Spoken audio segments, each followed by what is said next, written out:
Welcome back. સમાચારોમાં આગળ વાત કરીએ તો પોર્નોગ્રાફી નેટવર્ક કેસમાં એન્ફોર્સમેન્ટ ડિરેક્ટોરેટે એક્ટ્રેસ શિલ્પા શેટ્ટીના પતિ રાજ કુંદ્રા અને અન્ય લોકોના ઘર અને ઓફિસો પર દરોડા પાડ્યા છે. ઈડી દ્વારા કેસ નોંધ્યા બાદ હવે ઘર અને ઓફિસોની તપાસ કરવામાં આવી રહી છે.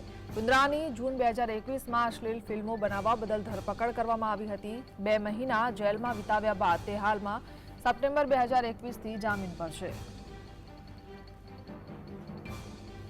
તો અભિનેત્રી શિલ્પા શેટ્ટીના પતિ રાજ કુંદ્રાના ઘરે ઈડી દ્વારા દરોડા તપાસ હાથ ધરવામાં આવી છે. પોર્નોગ્રાફી મામલે ઈડીએ દરોડા પાડી તપાસ હાથ ધરી છે. પોર્નોગ્રાફી નેટવર્ક કેસમાં એન્ફોર્સમેન્ટ ડિરેક્ટોરેટે એક્ટ્રેસ શિલ્પા શેટ્ટીના પતિ રાજ કુંદ્રા અને અન્ય લોકોના ઘર અને ઓફિસો પર દરોડા પાડ્યા છે. સંવાદદાતા સતીશ આપણી સાથે જોડાયા છે.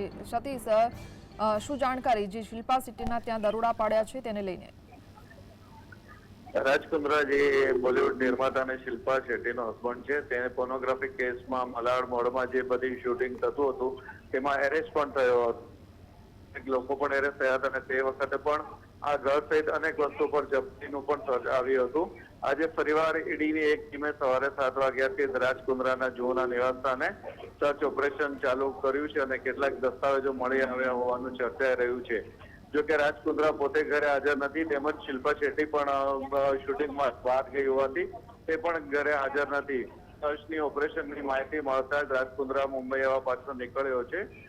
સૂત્રોના જણાવ્યા મુજબ મની લોન્ડરિંગ કેસમાં અને જે ફરી એકવાર જે તેની લેપટોપ કેટલુંક મળી આવ્યું છે તે વાંધાજનક સાહિત્ય અને માહિતીના આધારે આ સર્ચ ઓપરેશન હાલમાં હાથ ધરાઈ રહ્યું છે.